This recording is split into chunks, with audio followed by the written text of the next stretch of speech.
पुंछ और राजौरी में 1 महीने से ऊपर से आर्मी का ऑपरेशन चल रहा है और अभी तक वो किसी कंक्लूजन पर नहीं पहुंचा है। तो ये बिल्कुल सामान्य सी बात है कि पूरे देश में इसके बारे में चिंता है। लोग जानना चाहते हैं कि वस्तु स्थिति क्या है। और आइए आज हम मेजर मौनिक जॉली से इसके बारे में पता करते हैं। तब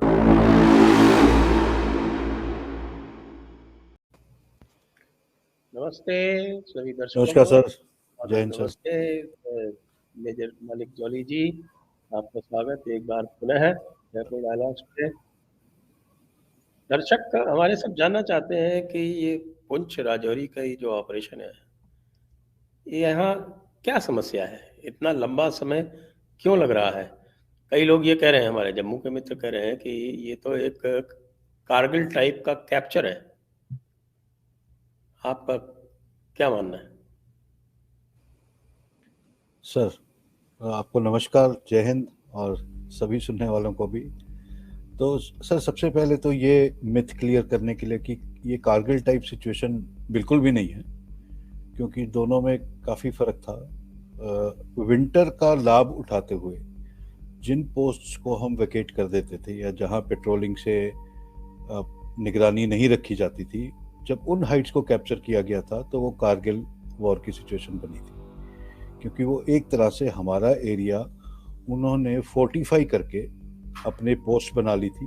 वहाँ पे सोल्जर्स डिप्लॉय कर लिए थे और जो कि एक जगह पर स्थित थे उन पोस्ट में, जहाँ से वो एरिया डोमिनेट कर सकते थे, जहाँ से वो आप फॉर फायर कर सकते थे, जहाँ पर आपको पता था कि हमें इनसे जाकर यहाँ लड़ना है और इनको अगर डिसलॉज कर दिया जाएगा तो ये इलाका वापस हमारे पास आ जाएगा। जो अभी 1.5 महीने से पुंछ सेक्टर में ऑपरेशन चल रहा है, 10 अक्टूबर को जैसे पहला कांटेक्ट हुआ था, अभी वो तो जो पुंछ राजौरी जम्मू रीजन का एरिया है वो बहुत ही, जहाँ तक टेरेन की बात है, बहुत ही डिफिकल्ट।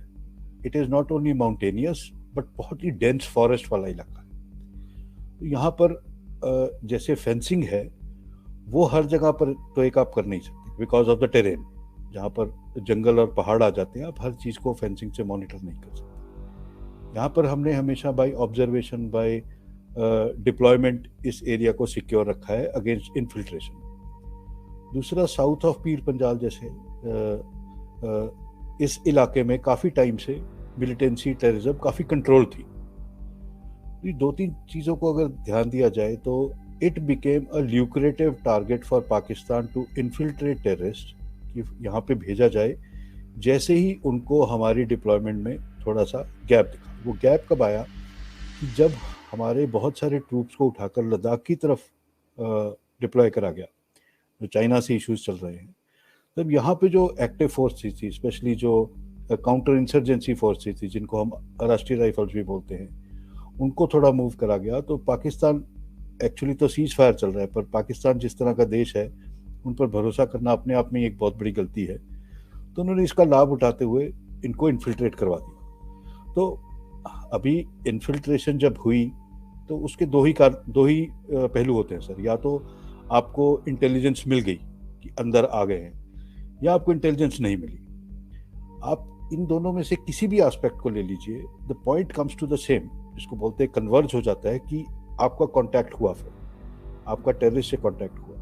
तो आई जस्ट एक और मिनट में लूँगा समझाने के लिए कि जंगल में जब आप टेररिस्ट से लड़ाई लड़ते हैं तो किन्हीं में से एक पार्टी को हमेशा थोड़ी एडवांटेज रहती है सरप्राइज की। जंगल में आवाज़ बहुत ट्रैवल करती है, लाइट बहुत ट्रैवल करती है, आपके पास कहीं वेंटेज पॉइंट हो जाते हैं जहाँ से आप देख सकते हैं। तो या तो टेररिस्ट या सिक्योरिटी फोर्सेस, दोनों में से एक को निगरानी रखते हुए दूसरे की मूवमेंट देखने का मौका मिल जाता है। और जो टेररिस्ट है हमारी तरह, जैसे फौजी आपस में लड़ती हैं वॉर में, अपने एरिया को डिफेंड करती हैं, एक दूसरे पे अटैक करती हैं, टेररिस्ट इस तरह से नहीं लड़ते हैं। वो 2-4 गोली चलाएंगे, एक आधी कैजुअलिटी करेंगे और फिर भाग जाते हैं। जब तक आप संभलते हैं, आप अपने आप को रीऑर्गेनाइज करते हैं, उनको एनकाउंटर में एंगेज करने की कोशिश करते हैं। अगर वो भाग गए तो आपके पास ज़्यादा से ज़्यादा 5 से 10 सेकंड का टाइम होगा उनको पकड़ने का, उसके बाद वो जंगल में वैनिश कहीं भी हो सकते। यहाँ पे अधिकतर यही हुआ। एंड जिस तरह से आर्मी की कैजुअलिटीज़ हुई हैं, जिस तरह से आर्मी को पिन पॉइंटेडली एम्बुशेस पे टारगेट किया गया, ये सारे इस चीज़ के इंडिकेटर्स हैं कि सिर्फ ये रेगुलर टेररिस्ट ही अंदर नहीं आए। इस बार इन्होंने, पाकिस्तान ने स्पेशली अपने रेगुलर फोर्सेस, कुछ स्पेशल फोर्सेस, कमांडोज, एसएसजीज, इनको साथ जरूर भेजा है। और ये बहुत ही कॉन्सेंट्रेटेड और सीरियस एफर्ट है पुंछ एरिया में, रजौरी एरिया में मिलिटेंसी टेररिज्म को रिवाइव करने का। क्योंकि धारा 370 हटने के बाद और हमारी डिप्लॉयमेंट नॉर्थ में बढ़ने के बाद, north of Pir Punjab valley side में, वहाँ पे टेररिज्म इन्फिल्ट्रेशन कम हो गई। तो ये एरिया जो है, इनको एक गैप दिखाई दिया कि यहाँ पे फिर से क्यों ना इसको रिवाइव करा जाए। तो ये जो इन्फिल्ट्रेशन ग्रुप जब ये जंगलों से अंदर आए होंगे तो they got in touch, they got in contact with the security forces, और वहाँ पे इनकाउंटर शुरू हुए। और आम आदमी जब इसको परसीव करता है कि वहाँ पे जंगल होगा, पहाड़ होगा, तो वो जैसा फोटोग्राफ्स में देखा या पिक्चर में देखा या वो बॉलीवुड के गानों में देखा, वो जंगल पहाड़ वैसा दिखाई देते हैं हमको। लेकिन एक्चुअल जंगल पहाड़ के जब आप अंदर होते हैं, और इनका स्ट्रेच एक शहरों जितना होता है, मतलब हंड्रेड्स ऑफ किलोमीटर्स, आप जब उसके अंदर खड़े होते हैं आपको 5 मीटर से आगे तो दिखाई भी नहीं देता। अगर आप किसी रॉक फेस के आगे हैं तो आपको तो एक कदम भी आगे नहीं दिखाई देता। अगर आप क्लिफ के ऊपर खड़े हैं, आपका आगे 5 मीटर बिल्कुल चाहे कितना नहीं जा सकते। तो ये जो टेरेन के चैलेंजेस होते हैं, इसका एडवांटेज ये लोग उठाते हैं जो टेररिस्ट इन्फिल्ट्रेट करते हैं। और जिन जिन लोगों ने जंगल में ऑपरेट करा है, मैंने काफ़ी करा है, तो मैं इस बात की गारंटी दे सकता हूँ कि आप चाहे सैकड़ों लोग जा रहे हों, एरिया जिसको कॉम्बिंग ऑपरेशन बोलते हैं या पेट्रोलिंग बोलते हैं, या एरिया डोमिनेशन कर रहे हो आपसे अगर 10 फुट दूर भी कई बार कोई छुप कर बैठा है, आप उसके पास निकल जाओगे, आपको शायद ना पता चले। Because the jungle is so dense, the terrain is so treacherous कि उसमें इतने अनड्यूलेटेड ग्राउंड है, कहीं पे गैप है, कहीं पे केव है, तो इट इज़ नॉट ईजी। हम फौज को इस तरह देखते हैं, इन्होंने हज़ारों लोग घुसा रखे हैं, इनसे 10 लोग क्यों नहीं मिल रहे। लेकिन आप ये सोचिए, आप हज़ारों लोग अगर एक बड़े शहर जितने जंगल में और माउंटेनियस एरिया में घूम रहे हैं, the net area that you can effectively dominate becomes very limited actually. और इसको सिंपली समझाते हुए, आप आज यहाँ से यहाँ गए और वो घूम के यहाँ गए, आप यहाँ से यहाँ है, वो इधर चले गए, so they can see a large body of troops moving. So I sympathize with and understand the situation that the security forces are facing there. इन जंगलों में टेररिस्ट को ट्रैक करना आसान नहीं होता, और इस कारण से जो कैजुअलिटीज होती हैं, अब ह्यूमन बॉडी को आप एक दूर से गोली से भी हताहत कर सकते हैं, आप एक ग्रेनेड फेंक कर भी कर सकते हैं। अगर आप किसी क्लिफ के पास से जा रहे हैं और ऊपर से किसी ने ग्रेनेड फेंक दिया, आपके 5-7 लोगों को वही चोट लग जाएगी। किसी ने उतनी ऊंचाई से तो कोई पत्थर मार दे तो आदमी मर सकता है। So it is a difficult situation for army, but I will also say that it should have been anticipated a little, कि इतने सालों से हम पाकिस्तान को 75 साल से देख रहे हो, किस तरह का नमूना देश है जिसको अपने वर्ड की वैल्यू नहीं है, जो रिलेशनशिप्स में विश्वास नहीं रखता। तो हमें मान के चलना चाहिए था कि वो सीज फायर की वैल्यू नहीं करेंगे, स्पेशली जैसे ही अगस्त में अफगानिस्तान वाला उनका chaos क्लोज हुआ, they had free time at their hand, so they started again activating Indian side.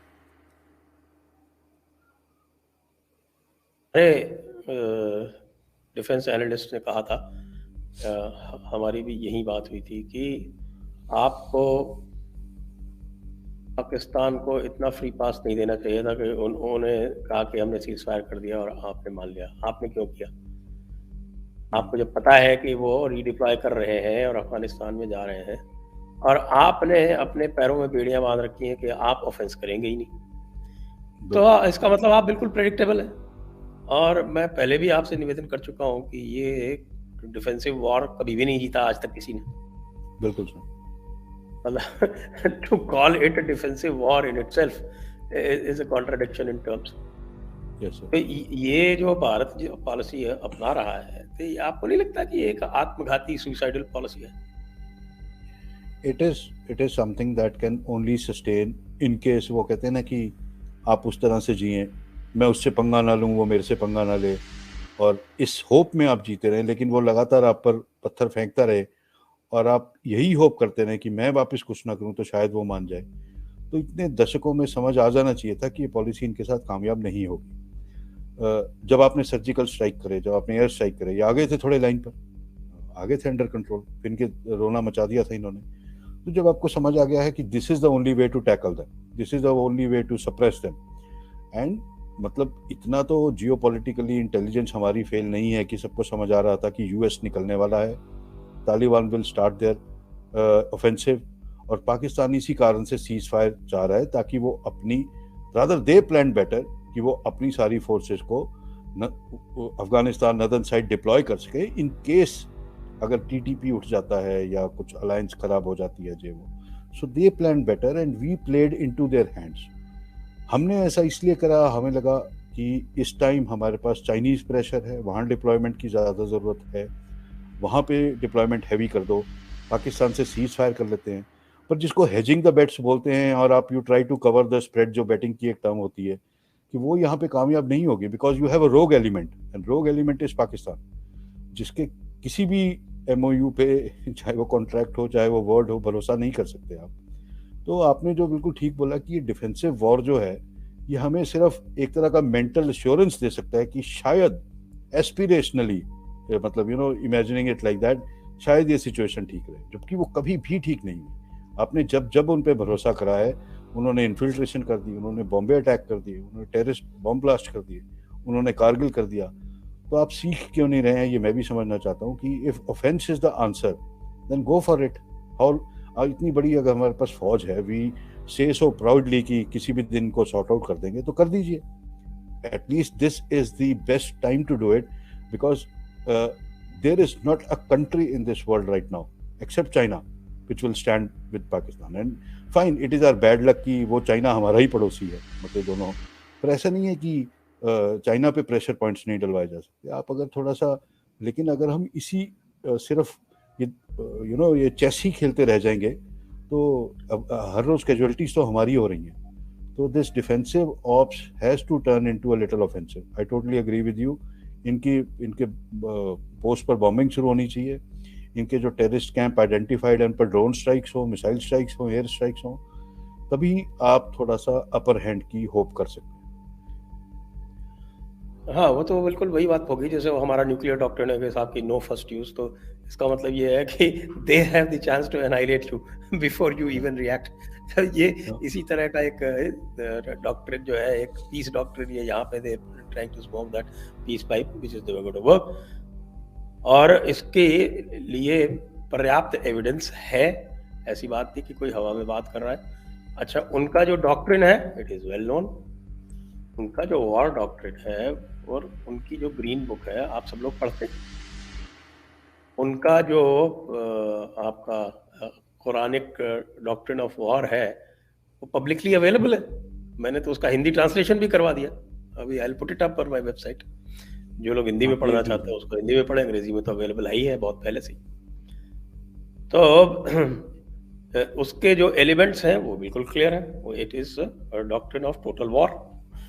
Total war doctrine का मतलब होता है कि they are not going to adhere to Geneva conventions. They still don't, they don't, क्योंकि उनका doctrine है, और आप जो है उनके साथ जिनेवा कन्वेंशन लागू करते हैं। और आप इससे भी नहीं सीखते कि पूरा का पूरा जो इस्लामिक इन्वेजन हुआ है भारत में, उसका जो बेसिक था वो था टेरर क्रिएट करना। यही जो है ब्रिगेडियर एस.के. मलिक की किताब भी कहती कि आपको हर तरह का टेरर स्ट्राइक करना है, आप सिविलियंस में टेरराइज करना है, आपको मेंटली टेरराइज करना है। और जब आपको ये वॉर डॉक्ट्रिन पता है तो आप इसको अपने सिनेरियो में क्यों नहीं फिट करते, और क्यों आप सोचते हैं ये बात करते हैं साहब डिफेंसिव ऑफेंस। डिफेंसिव ऑफेंस क्या होता है? Why not offensive defence? या ठीक बात है, आई एग्री। आई मीन जो डिफेंसिव ऑफेंस ये होता है कि आप अपने डिफेंसिव इतने स्ट्रॉन्ग करें कि it feels intimidating to the other party, to your enemy, that it, कि वो अपने आप में एक डेटरेंट बन जाए कि ये डेटरेंस आपका ऑफेंस है। That is defensive offence basic. और ऑफेंसिव डिफेंसेस कि आपका ऑफेंस या थ्रेट ऑफ ऑफेंस इतना सॉलिड हो कि वो अपने आप में एक डिफेंस है। और दोनों में काफ़ी फ़र्क है, चाहे शब्द सिर्फ उल्टे आगे पीछे करने हैं, पर दोनों स्टांस में बहुत ज़्यादा फ़र्क है। और it is time, if India wants, अगर भारत चाहता है कि ये इकोनॉमिक प्रोग्रेस, ये कल्चरल प्रोग्रेस, ये देश का नाम, आप ग्लोबली एक पावर बनना चाहते हैं, दैट कैनॉट हैपन सिर्फ सॉफ्ट पावर के सिर पर। आप सारी दुनिया को योगा करा करा के ये अपनी पावर गेन नहीं कर सकते। A soft power has to be backed by a very effective and threatening hard power also. China के पास पैसा बहुत है, चाइना की टेरिटरी बहुत बड़ी है, लेकिन सबको यह भी पता है चाइना को ज़्यादा पंगा आप ले भी नहीं सकते, क्योंकि they are not only, they have a large armed force, air force, navy, सब कुछ, वो अग्रेसिव भी बहुत है। अगर आप इतनी फौज, एयरफोर्स, नेवी बना के बैठे रहे और हर चौथे दिन कोई आदमी घुस के आपके सोल्जर्स को मार के चला जाए, तो फिर आप क्या कर रहे हैं? और अभी भी नहीं, पिछले 30-40 सालों से।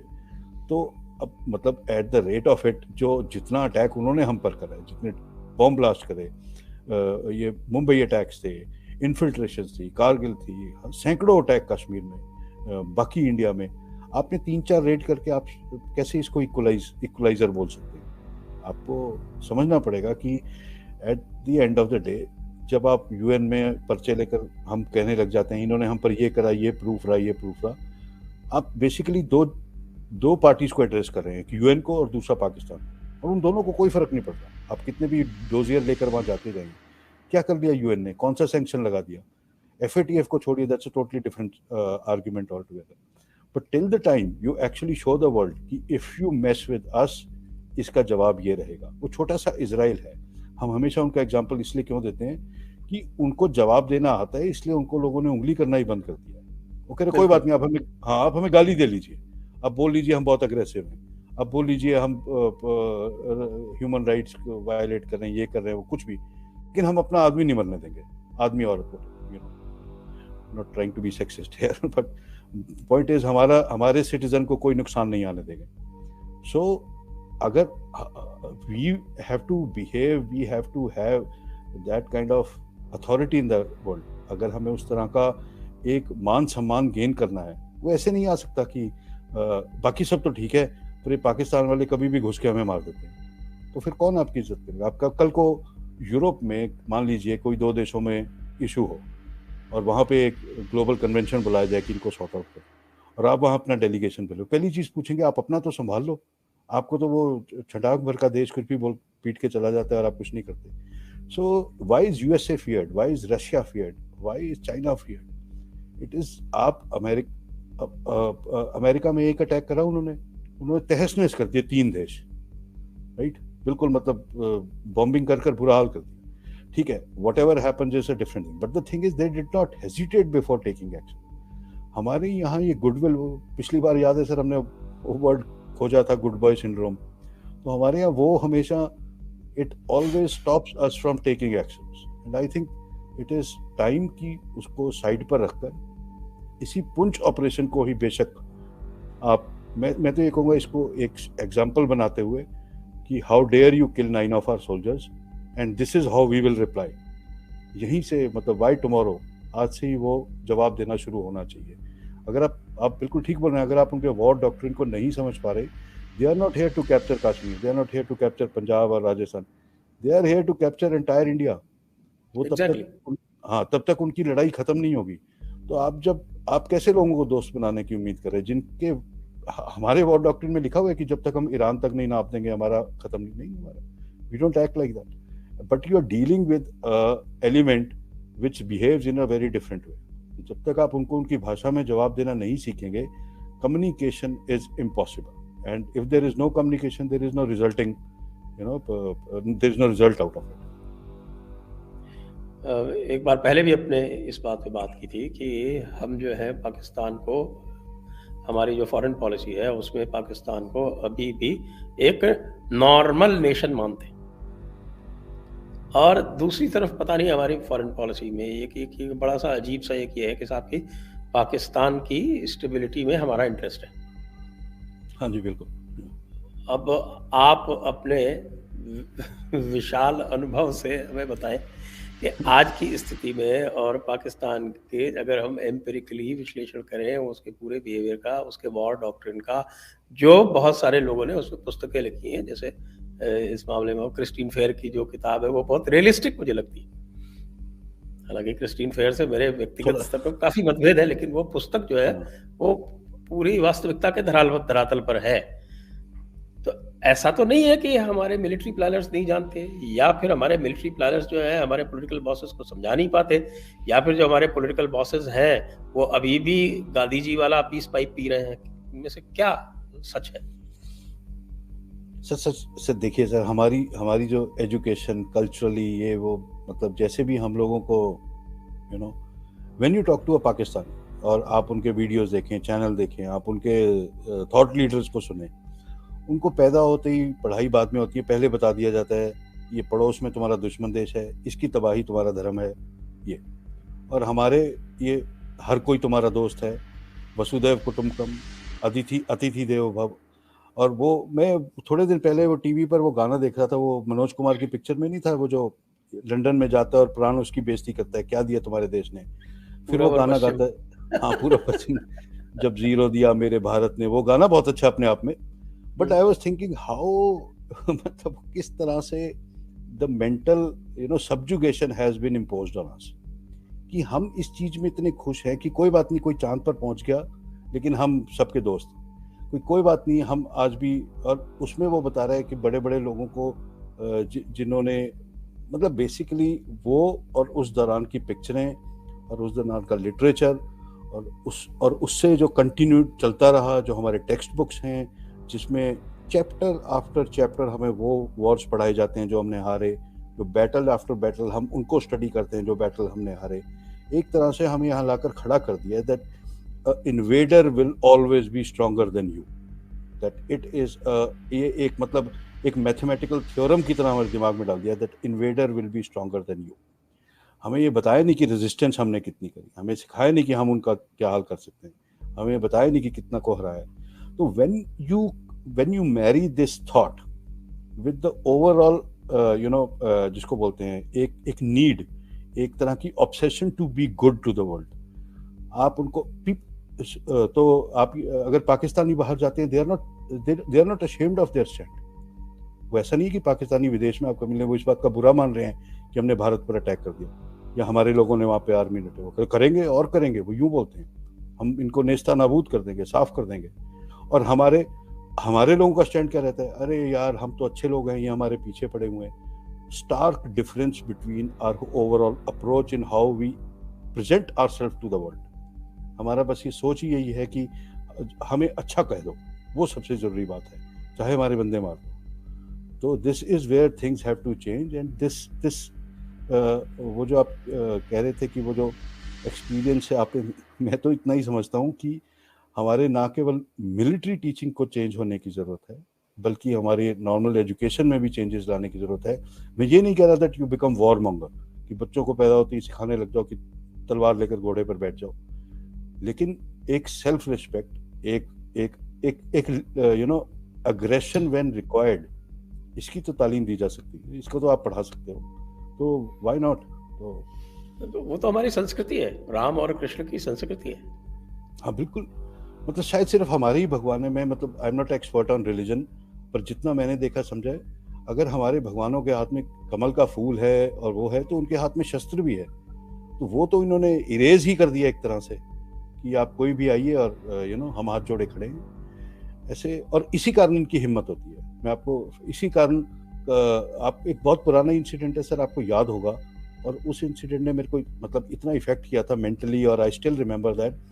आपको याद है बीएसएफ बॉर्डर पर कुछ बीएसएफ के लोग मार दिए थे बांग्लादेश में, और when they return their bodies, उनको पोल से बांधकर ऐसे लाशें लटका के उनकी यहाँ हमारे फेंक गए थे। Imagine your soldiers being treated like this. वो फोटोग्राफ्स आज भी देखेंगे आपका खून खौल जाएगा कि अब बांग्लादेश जिसको हमने बना के दिया उनकी इतनी, पर क्या किया आपने? कुछ भी नहीं।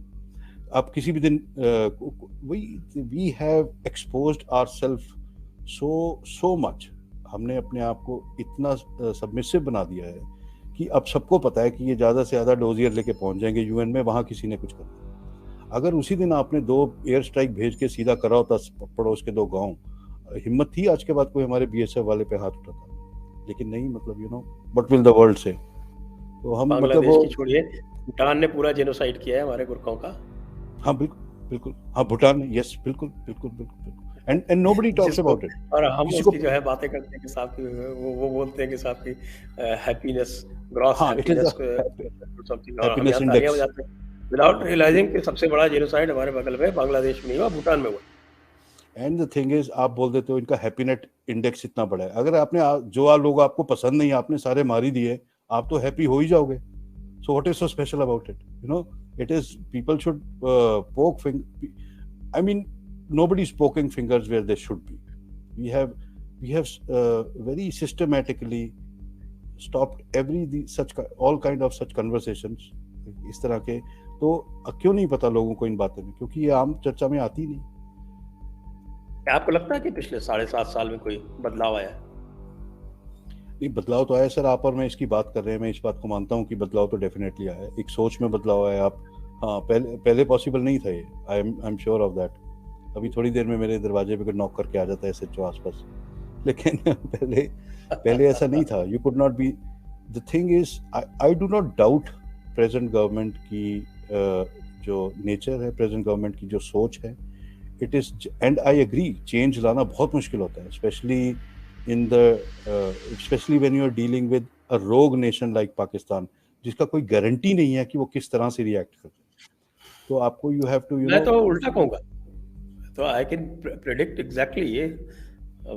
मैं तो एक उनका जो है वो पूरा, अगर if you read their Quranic concept of war, तो उन्होंने तो बिल्कुल प्रेडिक्ट कर रखा है कि ऐसी सिचुएशन में हम ग़ज़वाए बदर के हिसाब से करेंगे, ऐसे में हम ग़ज़वाए उहुद के हिसाब से करेंगे. All their actions are totally predictable. It is only we who try to read something modern into that. उन्होंने तो अपना जो डॉक्ट्रिन बना रखा है, और जो जिहाद shall continue till operation is there. और ऑपरेशन की परिभाषा हमारे लोग समझते नहीं. ऑपरेशन मतलब है कि अनबिलीफ या कुफ्र, that is the biggest operation. तो उनको दुनिया से कुफ्र हटाना है. क्या मतलब? क्रिकेट मैच की कमेंट्री में आपकी एग्जिस्टेंस खत्म करनी है. That is their ultimate objective. आप कुछ भी करते रहिए, कोई भी पीस ऑफर करते रहिए, वो तो उनका डॉक्ट्रिन परमानेंट है. इसलिए आपको भी अपना डॉक्ट्रिन उससे मैचिंग बनाना पड़ेगा कि जब तक तुम्हारा ये डॉक्ट्रिन है तब तक हमारा ये डॉक्ट्रिन है कि हम तुमको खत्म करेंगे. सर, आई मीन, आप ये सारे एंटरटेनर्स को, क्रिकेटर्स को यहाँ बुला के उनको एड्स देते हैं, मूवीज देते हैं, वो देते हैं. आपने एक मैच हारा, सबकी असलियत सामने आ गई. जो कमेंट्रीज वो दे रहे थे, जो टीवी शोज में बोल रहे थे, मतलब यहाँ पे जो ये लिबरल गैंग करता रहता है, आई होप कुछ तो उनको अकल आई होगी देख के कि this is the reality. Actually इनकी ये औकात है, बस ये बोल नहीं रहे थे क्योंकि मौका नहीं मिल रहा था. बट इन्होंने अपना सारा क्लियर कर दिया कि हम कौन हैं. तो जब आप ऐसे लोगों से डील कर रहे हैं, तो हमारे यहाँ किसी को एनिमी कहने में प्रॉब्लम क्या है, मुझे ये नहीं समझ आता. आप एक चीज को एक्सेप्ट क्यों नहीं करते कि हाँ ये हमारे दुश्मन है? आप बोल दीजिए, इसमें क्या है. आप उनको दुश्मन की तरह रिस्पेक्ट कर दो, आई डोंट माइंड दैट, लेकिन at least acknowledge for what they are. No, आप वही मोस्ट फेवर्ड नेशन से चले ही जा रहे हैं. और उन्होंने कभी नहीं दिया आपको मोस्ट फेवर्ड. उन्होंने कभी नहीं दिया. हाँ भाई, आपने उनको 93 से दे रखा था 2020 तक. और फिर उसके बाद आप अभी भी 3 दिन पहले, आई मीन दैट, वो एक तो वैसे ही उस आदमी को मैं कुछ वैल्यू नहीं देता, लेकिन वो चेतन भगत लिख रहा है अभी भी वो यू नो सपना, अगर हिंदुस्तान, पाकिस्तान, बांग्लादेश एक होते तो कितना बड़ा देश होता. अरे क्या मतलब, क्या ये इन बातों में क्या रखा है? Why are you making these kind of statements which make no sense at all, but you are just, trying to throw a spanner into the activities that are taking you somewhere. आप बस कोशिश, लेकिन लगे रहेंगे ये लोग कि किसी तरह ये प्रूव कर दें कि we are the aggressor, किसी तरह ये प्रूव कर दें कि because internationally lot of people in India, rather लाखों करोड़ों लोग जो बाहर ट्रैवल नहीं करते, जो बाहर की मीडिया को एक्सपोज नहीं है, जो बाहर नहीं गए, वो सिर्फ यहाँ की न्यूज़ सुनते हैं. ये नहीं समझते कि जब भी आप बाहर जाते हैं, पहली बात तो दुनिया में बहुत ही कम लोगों को हिंदुस्तान पाकिस्तान का फ़र्क पता है. वो अक्सर आपको कंफ्यूज कर जाते हैं. 99% पाकिस्तानी वहाँ पे अपने आप को इंडियन बताकर रहते हैं. वो जहाँ भी आप कोई फॉरेनर से मिलेंगे कभी नहीं बताएंगे हम ये इंडियन. और फिर उसके बाद उसी को यूज़ करते हुए, उस पर्दे को यूज़ करते हुए वो प्रोपेगेंडा फैलाते हैं. ना केवल वो लोग बल्कि वहाँ पे मीडिया. अगर आप फॉरेन मीडिया उठाकर देखें इंडिया के अगेंस्ट, आपको विश्वास नहीं होगा जो रिपोर्ट्स वो लिखते हैं। आपको ऐसा लगेगा कि आज तक मैं क्यों पाकिस्तान को ब्लेम कर रहा था, हम ही इतने बुरे हैं। And that is the image that is their propaganda machine is so active in Europe, in US, in south east, हर जगह। और हम we don't care about that. और जब आप इमेज पर काम नहीं कर रहे, आप ऑफेंस पर काम नहीं कर रहे, आप अपने सिक्योरिटी पर मतलब कैसे आपके सैनिक मारे जा रहे हैं और आप कुछ नहीं कर रहे। क्योंकि आई थिंक वही कई लोग इसको ओवर सिंप्लीफाई करते हैं कि हमारे पास जनता इतनी है, कोई बुरा ही नहीं मानता। जब आप 1000 सैनिकों की भर्ती होती है, वहाँ पे 1 लाख आदमी आया होता है, तो कहते क्या फर्क है। Which is not actually a bad discourse of, which is not a bad idea actually if you try to think it negatively, कि हो सकता है ऐसा हो कि किसी को कोई फर्क नहीं पड़ता क्योंकि कमी नहीं है लोगों। तो it is not I mean at some point government has to start valuing each and every life. And again I don't doubt their intentions, पर एक्शन की जरूरत है। लेकिन वो आपकी सेल्फ रेस्पेक्ट की स्थिति जरूर दिखाता है। बिल्कुल, आपकी स्वयं की जो एक जिसको कहते हैं कि आत्म मूल्यांकन आपका स्वयं का कैसा है। बिल्कुल। एक चाइना है, उसने लाखों मुस्लिम, यूगर मुस्लिम कंसंट्रेशन कैंप्स में भर रखे हैं। एक्चुअल कंसंट्रेशन कैंप जैसे अर्ली 1940s और 39 शुरू होकर नाजीज ने बनाए थे जर्मनी में, जहाँ पे उन्होंने लाखों की तादाद में ज्यूज मारे। एक्चुअली कंसंट्रेशन कैंप ऐसे चाइना ने बना रखे हैं। कौन बोल रहा है उनको? कोई भी कुछ नहीं। Because you know for whatever good और bad, might is right. China ने अप्रूव कर रखा है। ऑस्ट्रेलिया ने चूक करी थी, उन्होंने तभी सीधा करके रख दिया। साउथ ईस्ट एशिया में कुछ बोलते हो तभी सैंक्शन लगा देते हैं, तो व्यापार बंद कर देते हैं, ये कर देंगे। Because if you have money and power and still you cannot show some aggression, what good it is for, and especially showing aggression not to the right people but people who are harming you। आप कैसे एक इस तरह से कैसे अपने stand को justify करेंगे? We want to be a global power when every day somebody is ready to kick you in your shin एंड आप उस पर रिएक्ट नहीं करेंगे। आप कहीं नहीं रिएक्ट करते। अब बांग्लादेश में हिंदुओं का मैसेकर्स होते हैं, आप उसके ऊपर रिएक्ट नहीं करते। अपने बंगाल में दोनों के दोनों आपसे ट्रीटी बाउंड है। There is a pact called Liaquat Nehru pact which is applicable both to the erstwhile West Pakistan and the erstwhile East Pakistan. It is applicable both to Pakistan and Bangladesh। और आप जो है कभी उनको एक डिमार्च भी नहीं भेजते कि साहब आप इस एक्ट का वायलेशन कर रहे हैं, आप इस पैक्ट का वायलेशन कर रहे हैं, और आप अगर ये वायलेशन करेंगे तो हम ये ऐसे ऐसे ऐसे करेंगे। It is the responsibility to protect the minorities in your country just as we do. और हम तो यहाँ तो उल्टा हो गया है। यहाँ पे तो प्रोटेक्शन क्या है, यहाँ पे तो प्रिविलेजेस है। It is very scary to say anything because of fact को fact भी नहीं बोल सकते, because suddenly you will be labeled, suddenly you will be called a bigot, suddenly you will be called I don't mind। आपको नहीं, झूठे level से तो किसी को मतलब at least people like us should be scared, क्योंकि जो फैक्ट है वो है। अब क्या बोलूं मैं, ये टेररिस्ट कहाँ से आए हैं, मतलब बोलना ही पड़ेगा पाकिस्तान से आए हैं। तो but they don't they I mean it is shocking to see. एक थोड़े दिन पहले जब हमारे ये soldiers got killed in action, उसमें एक रिपोर्ट, इसमें मीडिया में रिपोर्ट थी, soldiers got killed by irregular और समथिंग। मतलब they don't even want to call them terrorist, they don't even want to acknowledge that they are terrorist और militants by, I forgetting the exact phrase, पर इतना उसको subdue कर दिया था कि जैसे लोग ऐसे ही चलते फिरते किसी ने कुछ कर दिया। तो आप वायर के राइटर्स देख लीजिए, the writers they pick up from hardcore anti India agenda. तो ऐसे लोगों को फिर जब हमारे लोग कोट करके बताते हैं तो why can't we see that where do their loyalties लाई?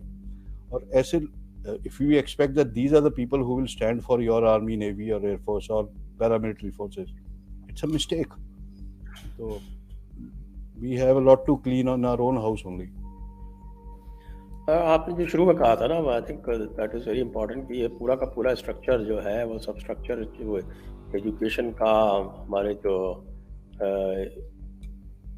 एक तरह से जो लेफ्ट का कैप्चर हो गया है हमारे एकेडेमिया का, all this has to change. तो इसके लिए अगर हमें कोई आप एक कंट्री का कोई डिफेंस प्लानिंग करनी है तो यहाँ से शुरू करनी पड़ेगी। I agree sir. हमारे मतलब एटलीस्ट आने वाली जनरेशन्स को तो आप ठीक बैटल्स पढ़ाइए, कब तक पलासी, बक्सर और ये सब पानीपत पढ़ते रहेंगे जहाँ पे हार हुई थी? And the thing is, I don't know और व्हाई वी पानीपत के अलाउ बाद में, पानीपत के तुरंत बाद में, in a series of battles, Marathas drove away Ahmad Shah Abdali. मैं वही कह रहा था कि अगर पढ़ाना तो ठीक से Within पढ़ाओ। 2 years he was driven away। उसके बारे में कोई बात नहीं करता। व्हाट वी सेल्फ रिस्पेक्ट कैसे आएगी अगर आप उनको ही बताते रहेंगे जो? And the thing is there another thing, why is loss of one princely kingdom registered as loss of India?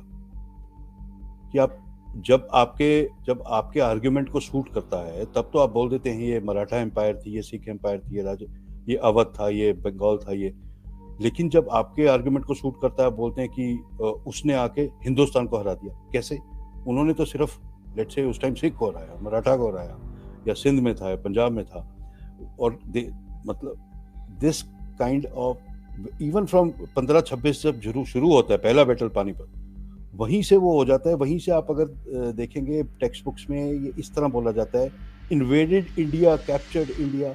No, they did not capture India. Why would you say that? Why would you create misnomer in everybody's mind कि one loss meant एक battle का हार का मतलब था पूरा देश लुट गया? तो ये this is systematic. I think this is pre planned, this is with agenda. इस तरह से हिस्ट्री को मिस रिप्रेजेंट करना। हाँ, आप सही कह रहे हैं, क्योंकि हमारे यहाँ जो हिस्ट्री पढ़ाई जा रही है वो बेसिकली हिस्ट्री ऑफ दिल्ली है। वो it is not even history of north India, basically it is history of Delhi. तो अब आप ये देखिए कि जब हमारी हिस्ट्री पढ़ाई जाती है तो वो शुरुआत करते हैं वहाँ से, जो इस्लामिक पीरियड है वो दिल्ली सल्तनत था। दिल्ली सल्तनत का जो टोटल एक्सटेंट था वो 200 किलोमीटर भी नहीं था। बिल्कुल, हाँ। बट इट इज टॉट, जो उसके जो 150-200 साल के हैं, वो ऐसा डिटेल में पढ़ाया जाता है कि जैसे कि वो पूरा इंडिया, मतलब 95% ऑफ इंडिया में उसका कोई इम्पैक्ट नहीं है। लेकिन भारत की हिस्ट्री में दिल्ली सल्तनत इस तरह से पढ़ाई जा रही है जैसे कि वो पूरे हिंदुस्तान के राजा। बिल्कुल वही बोल देते हैं कि पहली बार साउथ में कौन जाता है? पहली बार इंडिया ही जाता है। तो और वो भी फिर उसके तुरंत बाद वो भी पूरा रिट्रीट हो जाता है, क्योंकि फिर वो विजयनगर एम्पायर आ जाती है और बहुत सारे वहाँ पे किंगडम्स आ जाते हैं। उसके बाद फिर आपके ये लोधी और तुगलक जो थे, they were very limited in area.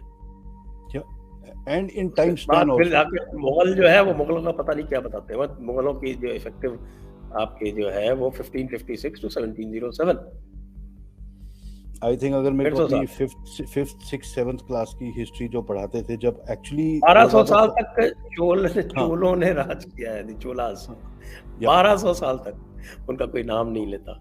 Ahoms नहीं है। Vijayanagar empire itself was more than 200 years, उनका कोई नाम लेता है। It was more longer lasting than Mughals and with much greater splendour and much greater military might and achievement. लेकिन विजयनगर एम्पायर आप नहीं सुनेंगे, आप चोला एम्पायर आप नहीं सुनेंगे।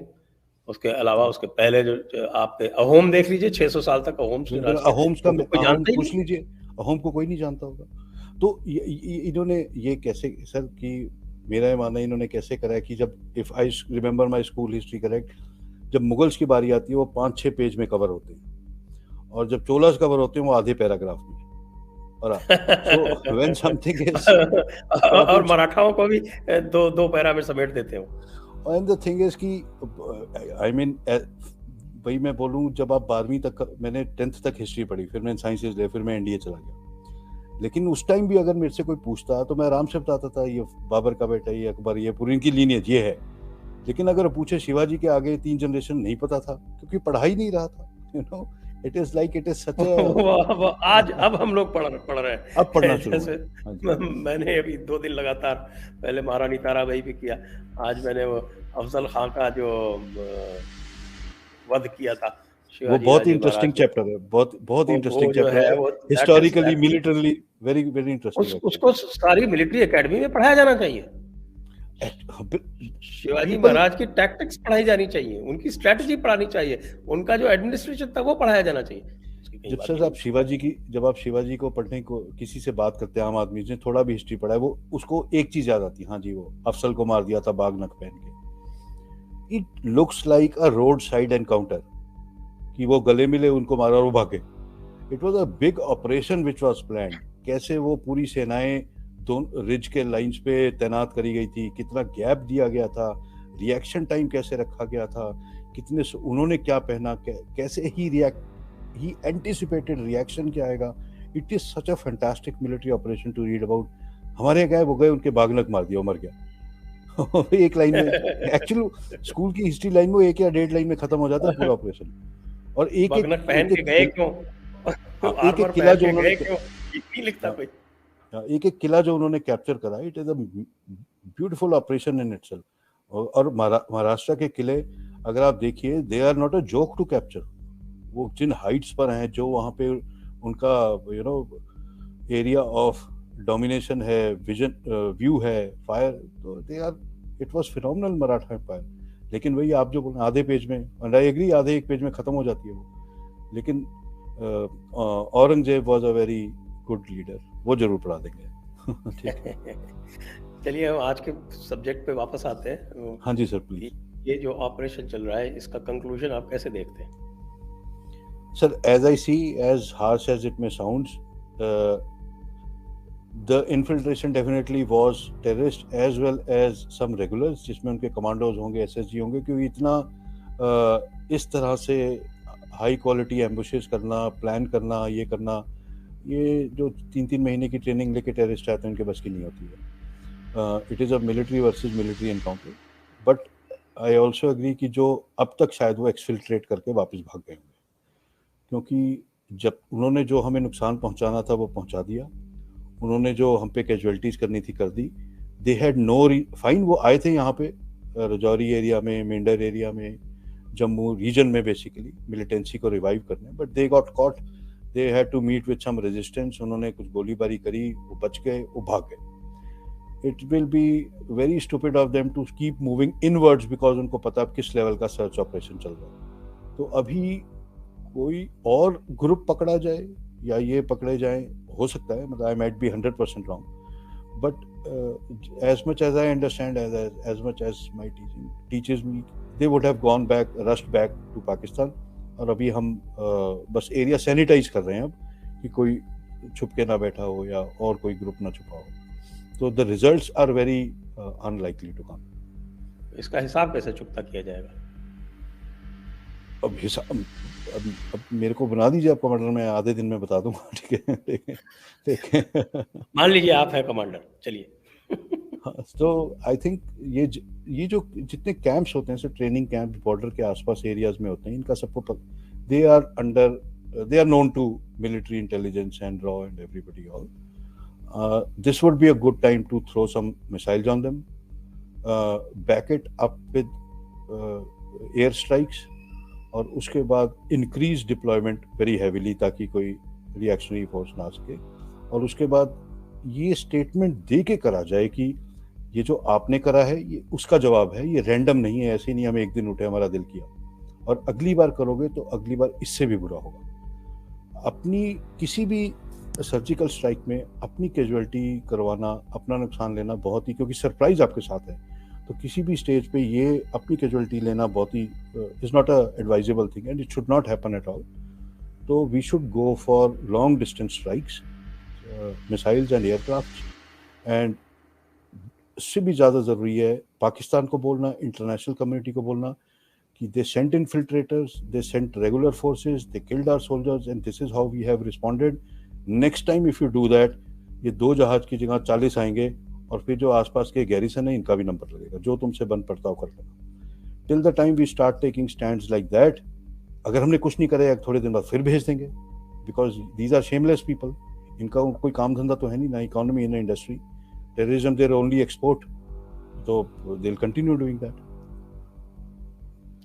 जी, तो अब चलते हैं ऑडियंस क्वेश्चंस पे। सर, हमारे सभी लोगों से अनुरोध है, इस वीडियो को शेयर करें, लाइक करें। आप क्वेश्चन सुपर चैट पे पूछ सकते हैं। Rahul Meena, can we use attack helicopters to counter insurgency?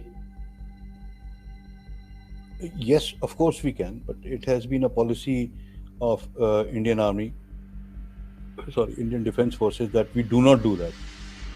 इसके 2-3 कारण होते हैं, because ये सब एक्चुअली जब से पॉलिसी बनी थी 90s से, गनशिप्स हमारे पास तब भी थी बाद में, लेकिन उनको ना यूज करने का कारण यही था कि that time we were fighting lot of militancy in built up areas also. तो अपनी सिटीजन्स को हार्म करने का, गांव वालों को हार्म करने की, क्योंकि इतना प्रिसाइज फायर नहीं होता, रॉकेट फायर होता है और फिर कई बार आग लग जाती है। तो उस कारण से ये डिसाइड किया गया था कि गनशिप्स काउंटर इंसर्जेंसी ऑपरेशन में सिर्फ कैजुअलिटी इवैक्यूएशन के लिए यूज होंगे, इफेक्टिव फायर के लिए। अगर कभी आप कैजुअलिटी इवैक्यूएशन के लिए जा रहे हैं, आपको एरिया डोमिनेट करना है, तो वो भी ग्राउंड फोर्सेस ही करते हैं, ये नहीं करते। मतलब सब this is a open thing. आजकल जो हमारे पास आर्म्ड ड्रोन्स हैं, प्लस हमारे पास आजकल फोलियाज पेनिट्रेटिंग रेडार्स भी हैं अवेलेबल, तो इन दोनों के कॉम्बिनेशन से हम प्रिसाइज फायर अगर कर सकते हैं तो हम क्या है यूज करने में? सर मिलना भी तो चाहिए। यहाँ पे let's say we are talking about Poonch operation, यहाँ पे आज तक मिला ही नहीं इनको अभी तक कोई, तो किसको मारेंगे, वो बात है। तो दैट इज द थिंग। आपको अगर pin point counter insurgency, counter terrorism operations का सबसे बड़ा प्रॉब्लम होता है टेररिस्ट का मिलना।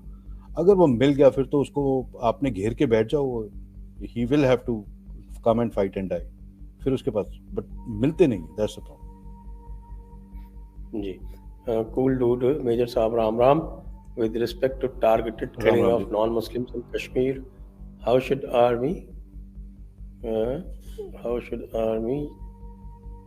deal with these tactics?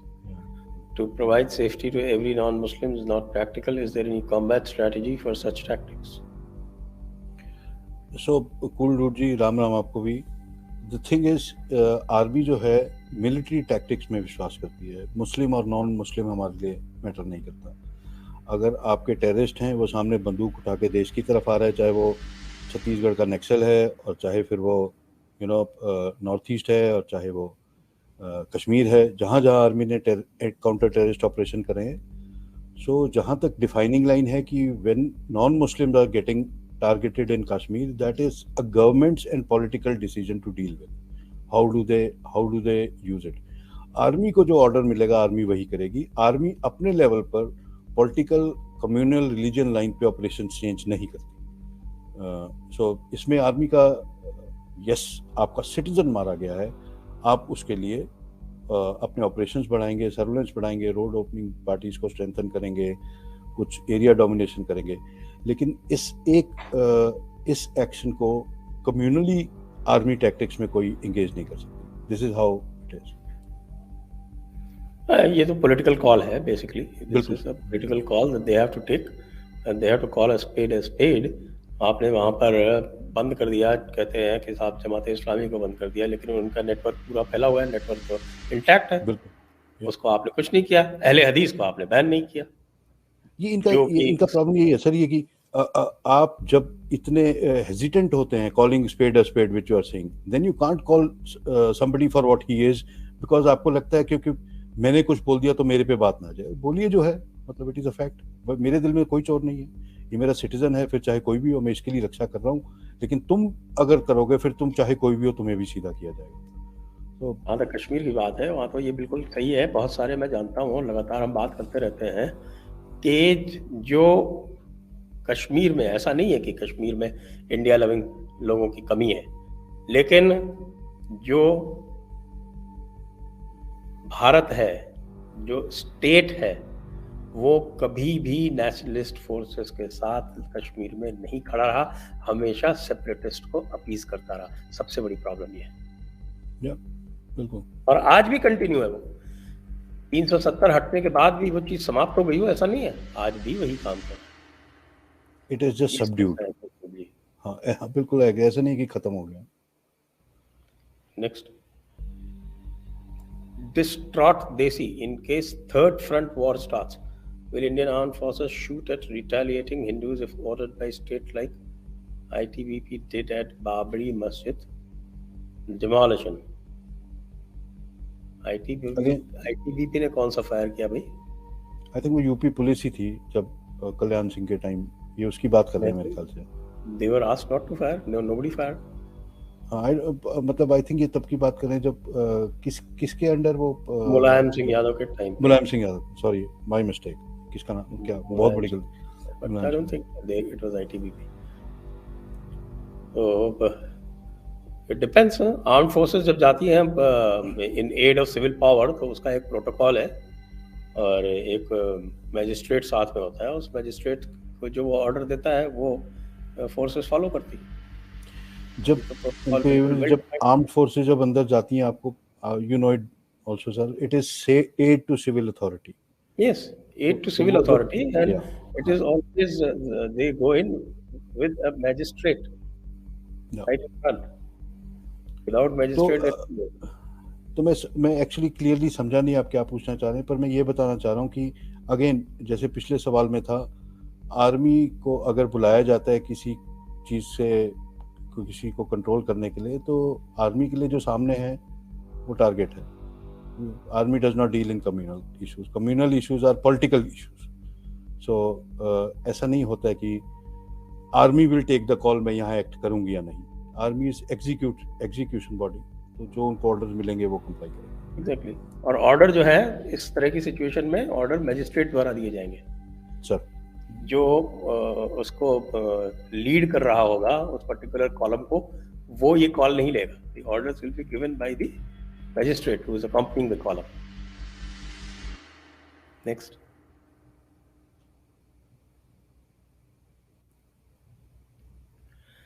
Cool dude again. Major sir, purely on military ground, considering nuclear deterrence, should India go for POK in immediate future? Is it always necessary to follow escalation ladder? Can't we go for surprise attack? see it taking POK is always somehow becomes a bone of contention कि हमें अभी लेना चाहिए तभी लेना चाहिए। वो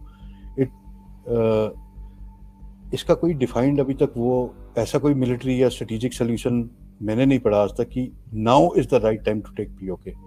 if we try to take POK it will result in all out war. तो ऐसा नहीं हो पाएगा कि हम पीस मील POK अटैक करके उसको कैप्चर करके कर दें, बिकॉज पाकिस्तान विल डेफिनेटली वो अपना फ्रंट खोलेगा इधर उधर और लड़ाई होगी पूरी। और जहाँ तक आप पूछे purely on military ground considering nuclear deterrence, तो दोनों चीज़ें again they converge to the same point that if we try and go for POK it will come to an all-out war, and you never know at what point Pakistan decides to exercise its nuclear capability. वो मतलब it is a $1 million question, वो capability क्या है और वो कब और कैसे यूज करेंगे। तो यू नो इट इज इसका किसी के पास कोई ऐसे स्पेसिफिक आंसर नहीं है कि POK क्या एग्जैक्ट और ठीक समय है लेने के। और जहाँ तक is it always necessary to follow escalation ladder, तो एस्केलेशन लैडर इतनी लीनियर सिंप्लीफाइड नहीं होती है। When you are planning wars and going for strategic attacks, आप एयर पहले होता था बहुत, में भी 100 साल पहले वॉर्स इतने सिंपल होते थे, लेकिन अभी जो है चीज़ें बहुत बदल गई हैं। The things which actually came at a very later stage, let's say give you example of world war 2, जब आप पूरा देश कैप्चर कर लेते थे, आप जाके तब उनके में भी पुल तोड़ देते थे या डैम डिस्ट्रॉय कर देते थे। आज के वॉर सिनेरियो में साइबर वॉर के अंतर्गत पहली चीज ही वही टारगेट करी जाती है।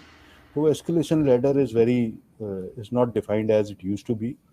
तो anything is a surprise attack and everybody will go for surprise, goes without saying. आप अटैक करेंगे तो सरप्राइज तो मेंटेन रखेंगे जी। Next. Cool dude, I am not an expert in foreign policy, but would ask both of you, military expert and administrator, do we rate countries' foreign policy too much? I don't. Manik ji बताएंगे।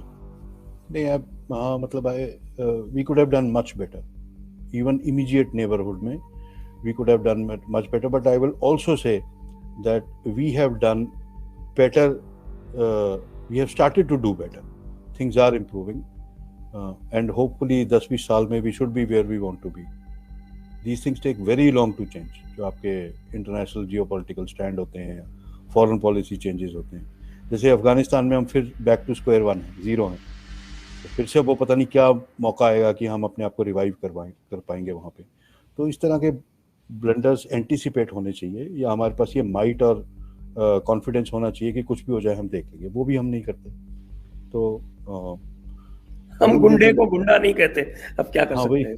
मैं भी कहना चाहता कि हम थोड़ा back foot पे ही खेलते रहते हैं हमेशा। ठीक है, नहीं, बैकफुट पे भी हुक मार के छक्का लगाया जा सकता है, बैकफुट पे खाली हम डिफेंस करते रहते हैं।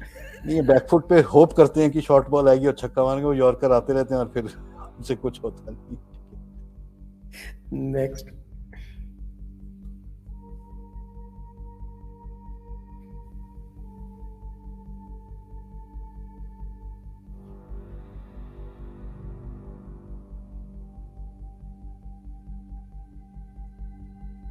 Question, Ajay Sharma, how much is the local population supportive? कहाँ?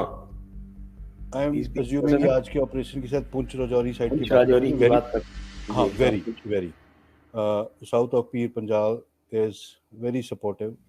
इट इज वहाँ पे जो इवन बकरवाल, गुजर, डोगरा, सिख्स, हिंदू, इवन जो मुस्लिम है गुजर बकरवाल कम्युनिटी के, तो they are very pro India, they are very supportive. तो उसमें ऐसा नहीं है कि वहाँ पे एलिमेंट्स नहीं है, ऑब्वियसली हैं, लेकिन अगर ओवरऑल देखा जाए तो they are much more supportive.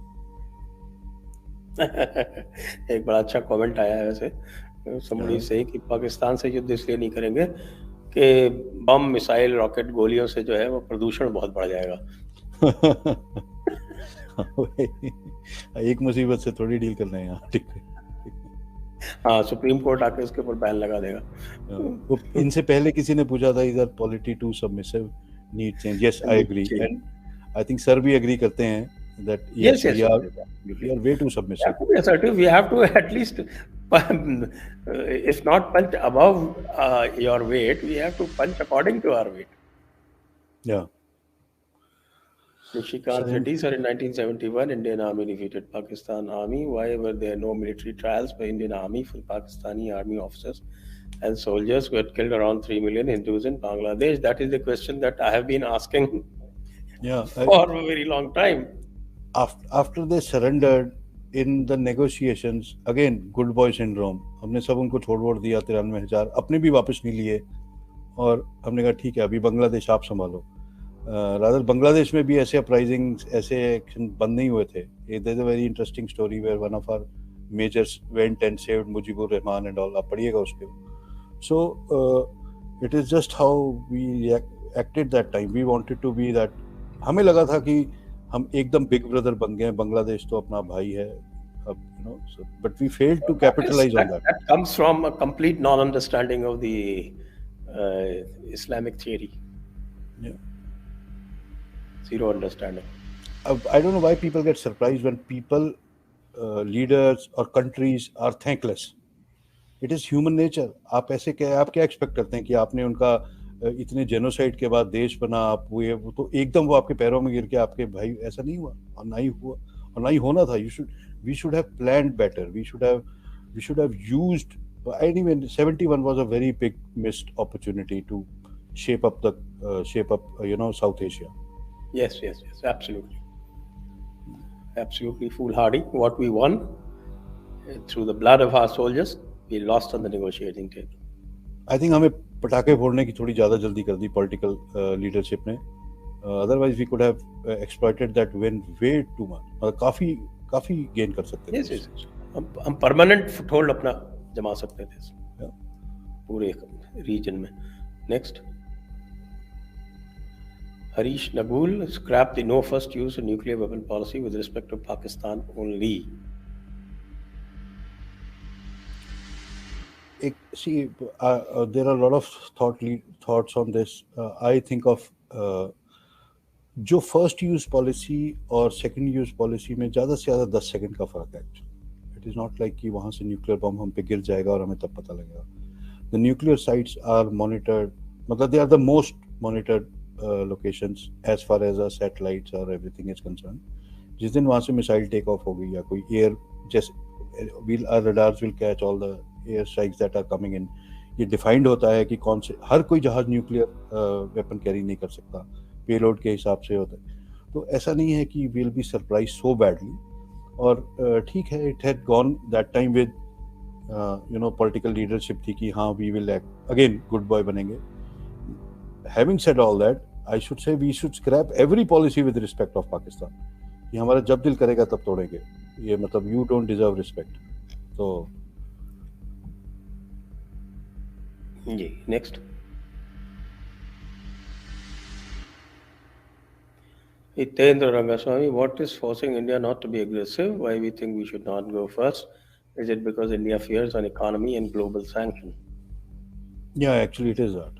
There is, I mean, I'll not get into the psychological aspect of it. How, again, we had a long discussion on that. But major fear यही रहता है कि economic trade sanctions, economic sanctions, all that. And let's say, as much as I understand in my limited understanding, you can correct me, sir, this time the country is trying to be an economic powerhouse. They do not want to afford any kind of these sanctions. कि जहाँ से, let's make as much hay as possible while the sun is shining. तो उसमें आप पाकिस्तान में दंगा करके अपने पे सैंक्शन और अपने कहीं पे आपके जो इन्वेस्टमेंट्स हैं, डील्स हैं, उनको maybe you don't want to endanger them. So I see that as one of the major fears. You may not be interested in war, but war is always interested in you. एक और मेरे को बहुत अच्छी लगती है, war is the only prerequisite for peace. Exactly, absolutely. Arindam सरकार, गुरुजी और चौली जी को प्रणाम. मेरा घर सिलीगुड़ी कॉरिडोर की रायगंज में है, जो एक चिकन नेक है. इसके आसपास बांग्लादेश रोहिंग्या घुसपैठियों से भर गया. ये लोग कभी भी चाइना के इशारे पर रोड ब्लॉक कर नॉर्थ ईस्ट को शेष भारत से अलग कर सकते हैं. ये वहाँ पे सबको पता होगा, और ऐसा नहीं है कि ये इनपुट्स में जो नेशनल NSA की रिपोर्ट हो या PM की रिपोर्ट हो या उनको नहीं पता हो, सिक्योरिटी मिलिट्री की रिपोर्ट्स हो, सबको मालूम होता है. तो sometimes it is I mean थोड़ा सा स्ट्रेटेजिकली और बड़े लेवल पे सोचते हो. जब आप देश चला रहे हो तो आपको पता लगा 50 लोग इकट्ठे होकर रोड ब्लॉक कर सकते हैं, वो तो कर सकते के डर से आप उनकी मार पिटाई तो नहीं कर सकते. लेकिन अगर वो ऐसा कभी करेंगे और उस टाइम पे इतनी बड़ी बात हो जाएगी that they want to cut the north east India off at chicken neck और समथिंग, तो उनको ठीक से संभाला भी जाएगा. तो लेकिन वो कैसे संभाला जाएगा, ये आप वही बात है, आप अपने पत्ते अपने हाथ में रखें. Nishikant Reddy, Sanjay sir kindly has subscription option on JD YouTube channel, which will help many viewers subscribe and give financial support. All the subscription options are available on our website. Why we not put it on YouTube is because YouTube takes a very big chunk out of it. That's why we put it on our website. You can go to jddigital.in and those options are very much there. Manish sir, 9/11 के बाद मोदी जी का राजदीप सरदेसाई के साथ interview है, the big show. उससे मोदी जी जिहाद कैसे पनपता है उसको परिभाषित कर रहे हैं. अर्थात जिहाद के बारे में संपूर्ण जानकारी है, परंतु अब दुश्मनों से भी तारीफ की अभिलाषा है. संजय सर, आप इसका अच्छा जवाब दे सकते हैं मेरे से.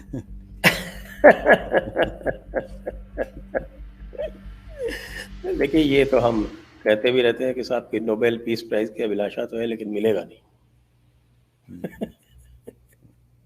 और उस चक्कर में जो है बहुत सारे जो अच्छे काम हो सकते हैं वो भी टल जाएंगे. इसलिए मैं मोदी जी से बार बार अनुरोध करता रहता हूँ कि इसको छोड़ दीजिए आप, ये नहीं मिलेगा. Next. Arjun Degi, Major, why do we not learn from our mistakes? In Kargil also their regulars mixed with terrorists and came in. After Balakot, we should have expected this. Isn't this a failure not only of political class, but even army leadership who are happy exchanging sweets during Deepavali?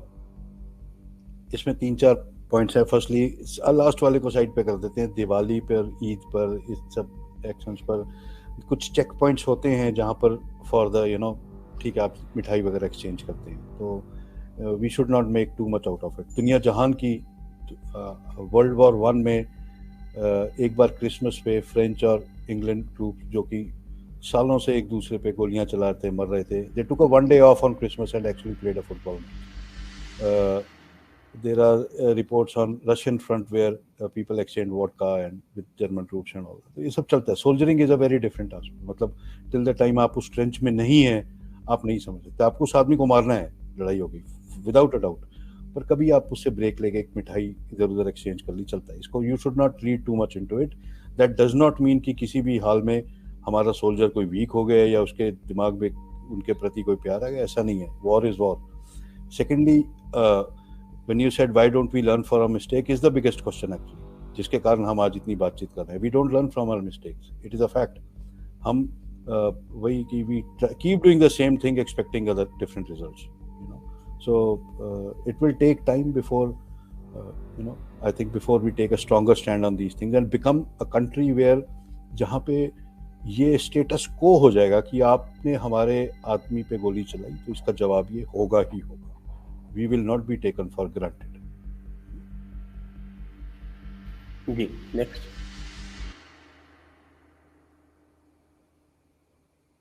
Praveen Kumar, Jai Hind, Major Saab, why can't India create its own foreign legion to tackle outside operation for counter-insurgency to include Afghan war veterans, Tibetan and Gurkhas, etc. अभी क्या पता प्रवीण जी, हो क्या पता ना हो, तो मैं क्या कह सकता हूँ। You know, there are some things which happen at such high level जो आपको मेरे को नहीं, but जहाँ तक आप फॉरेन रीजन्स की बात कर रहे हैं, ये रेगुलर आर्मीज में जनरली यू नो आप, this is not something that can fly, तो इसलिए ऐसा नहीं होता। और गुरखाज, आपकी गुरखा की 40 बटालियन खड़ी हैं आपकी, इससे ज्यादा आपको क्या चाहिए। If SSG Harish Nagul, if SSG was involved, then our paras must have also been involved. Yes, special forces unit, para forces were sent, are part of the combing operation and all. They were sent there. So, and it is not because SSG was involved. It is because any such big operation would require special forces की जो capability होती है उसका support, तो सिर्फ इसीलिए नहीं, but कि वैसे भी उनको भेजा जाता। डीजी धन्यवाद आपको, thank you. Uncommon sense, Gandhi syndrome की जगह कोई कृष्ण आएगा। कृष्ण नीति चाहिए, गांधी नीति नहीं। ये तो जयपुर डायलॉग का पुराना वो है मोटो कह सकते हैं। हाँ ठीक है। चैतन्य विरागे, why submissive polity.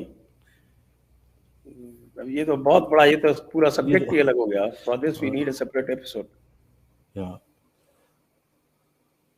Next. Okay, that brings us to the end of this show. आप सभी को बहुत बहुत धन्यवाद। मेजर मालिक डॉली, आपको भी बहुत बहुत धन्यवाद। Thank you sir. जय हिंद। वंदे मातरम। वंदे मातरम सर।